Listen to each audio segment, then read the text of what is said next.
اعوذ باللہ من الشیطان الرجیم بسم اللہ الرحمن الرحیم۔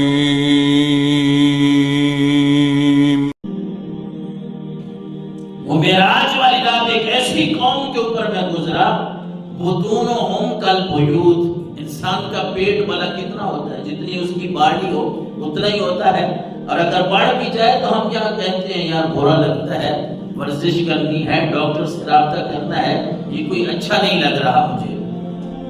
انسان اس کو ناپسند سمجھتا ہے بڑے پیٹ کو، لیکن اللہ کے نبی صلی اللہ علیہ وسلم نے فرمایا بطونہم کالبیوت، ایک ایسی قوم کے اوپر بھی میں گزرا، میں نے دیکھا کہ ان کے پیٹ بڑے گھروں کی طرح، جس طرح گھر ہوتا ہے، گھر کمروں کے اوپر مشتمل ہوتا ہے، مرلوں کے اوپر مشتمل ہوتا ہے۔ اللہ کے نبی صلی اللہ علیہ وسلم نے فرمایا ایسی قوم کے اوپر میں گزرا کہ ان کے پیٹ جو ہیں وہ بڑے گھروں کی طرح ہیں، اور صرف یہ نہیں، فیہا الحیات، میں نے دیکھا ہے کہ ان کے پیٹوں میں سانپ چل رہے ہیں، سانپ۔ اللہ اکبر، بندہ کتنا نازک ہے، اللہ نے کتنا نفیس بنایا ہے۔ میں عرض کر رہا تھا بھائی، کھانے میں بال آ جائے بندے کا سارا مزہ کرکرا ہو جاتا ہے، ختم ہو جاتا ہے۔ تکلیف کی بات کرے، راستے میں آتے ہوئے ٹھڈا کیا لگتا ہے کہ بندہ اس کو ناپسند سمجھتا ہے۔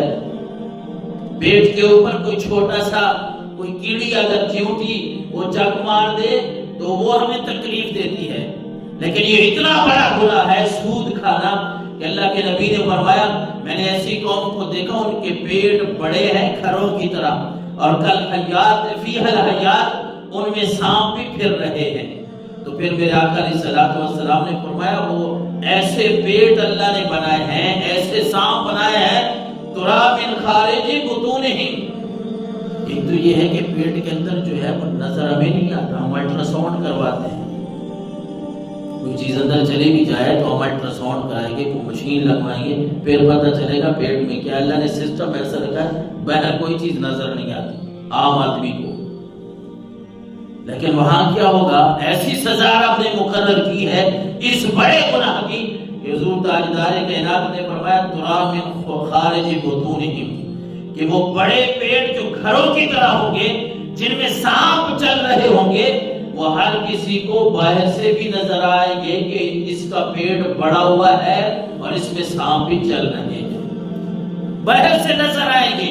میرے آقا علیہ السلام نے فرمایا فَقُلْتُ مَنْ هَٰؤُلَاءِ يَا جبریل، اے جبریل یہ کون لوگ ہیں، یہ کیا سزا ہے ان کو، یہ کون آدمی ہیں جو ایسا کر رہے ہیں؟ میرے آقا علیہ السلام کو بتایا گا ہَٰؤُلَاءِ أَكَلَةُ الرِّبَا، اے نبی آپ کے یہ وہ امت کے لوگ ہیں جو سود کھاتے تھے، اللہ نے ان کو یہ سزا دی۔ چھوٹا گناہ نہیں ہے، گناہ چھوٹا بھی ہو اس سے بھی بچنا چاہیے، لیکن ہمارے معاشرے میں اس طرح میں کر رہا تھا کہ ہم نے نام چینج کر لیے، تبدیل کر لیے، پھر سود کھائی جا رہے ہیں۔ ان باتوں سے ہم بچ جائیں۔ میں نہیں کہہ رہا یہ کسی عالم کی، کسی مفتی کی بات نہیں ہے، یہ اللہ کی بات ہے، اللہ کے رسول صلی اللہ علیہ وسلم کی بات ہے۔ اور اب کے نبی نے فرمایا الذین یأکلون الربا لا یقومون الا کما یقوم الذی یتخبطہ الشیطان من المس۔ رب نے جو یہاں سود کھاتے ہیں نا، ان کا ایک اللہ نے ایک مثال سے بیان فرمایا کہ رب کے سامنے یہ سود کھانے والے رب کے سامنے جب آئیں گے، جس طرح پاگل بندہ کبھی ادھر گرتا ہے کبھی ادھر گرتا ہے، یہ پاگلوں کی طرح رب کے سامنے لائے جائیں گے۔ ان کی خاص نشانی ہوگی، گناہ تو باقی بھی ہے، میں بھی پکڑا جاؤں گا، آپ بھی پکڑے جائیں گے کہ اس نے یہ گناہ کیا، یہ گناہ کیا۔ وہ تو لسٹ کے اوپر لکھے ہوں گے، وہ تو نامہ اعمال کے رجسٹر میں لکھے ہیں اس نے یہ گناہ کیا ہے۔ لیکن سود ایک ایسی لعنت ہے کہ جب سودی آدمی، سود خور آدمی جب اللہ کے سامنے آئے گا کھڑا ہونے کے لیے، یہ مخبوط الحواس ہوگا، یہ گر رہا ہوگا پاگلوں کی طرح، کبھی ادھر کبھی ادھر۔ ہر کوئی جان لے گا کہ نامہ اعمال میں تو لکھا ہی ہے یہ وہ بندہ بندہ ہے جو دنیا میں سود کھاتا تھا، یہ ایک نشانی ہوگی اس کی۔ اور پھر ہمارے یہاں یہ بھی ہے، کچھ لوگ یہ ذہن بنا لیتے ہیں یار کیا ہے، یہ بھی تو نفع ہے، سود بھی تو نفع ہے یار، باقی کاروبار نہیں کر رہے، وہ فلانا کر رہا ہے، اس کو فلاں نے کچھ نہیں کہا،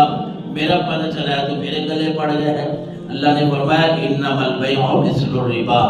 واحل اللہ البیع وحرم الربا۔ لوگوں یہ بیع اور شراء، خرید و فروخت اور سود، اس میں ہم نے بہت سارا فرق رکھا ہے۔ ہم نے جو خرید و فروخت ہے تمہاری، اس کو ہم نے حلال کر دیا ہے، سود کو ہم نے حرام کر دیا ہے۔ اب اپنی طرف سے اندازے نہ لگائیں،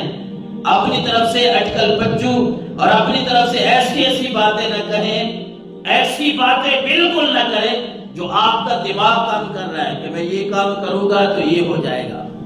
اور پھر آج کل نیٹ کے اوپر ایسے کام کاروبار آ گئے ٹریڈنگ کے نام پہ اور دیگر، جس کی کوئی سمجھ نہیں آتی کہ اب اس کا ہم کیا کریں، کیا کہیں کہ لاکھوں روپے کروڑوں روپے لوگوں نے لگا رکھے ہیں اور وہاں یہی سودی کام ہو رہا ہے، سودی کاروبار ہو رہا ہے۔ اور کیا ہے لالچ، کیا ہے پیسے بڑھ جائیں گے۔ اور اللہ کے نبی نے کیا فرمایا، آپ صلی اللہ علیہ وسلم نے فرمایا ما احد اکثر من الربا الا کان عاقبت امرہ الی قلۃ۔ بندے سمجھتے ہیں، ابن ماجہ شریف کی حدیث ہے 2279 نمبر پہ اللہ کے نبی نے فرمایا بندے سمجھتے ہیں سود کھائیں گے پیسہ بڑھ جائے گا، یہ اللہ کے نبی فرما رہے ہیں سود کھاؤ گے یاد رکھو تمہارا پیسہ کم ہی ہوگا، قلت کی طرف آئے گا۔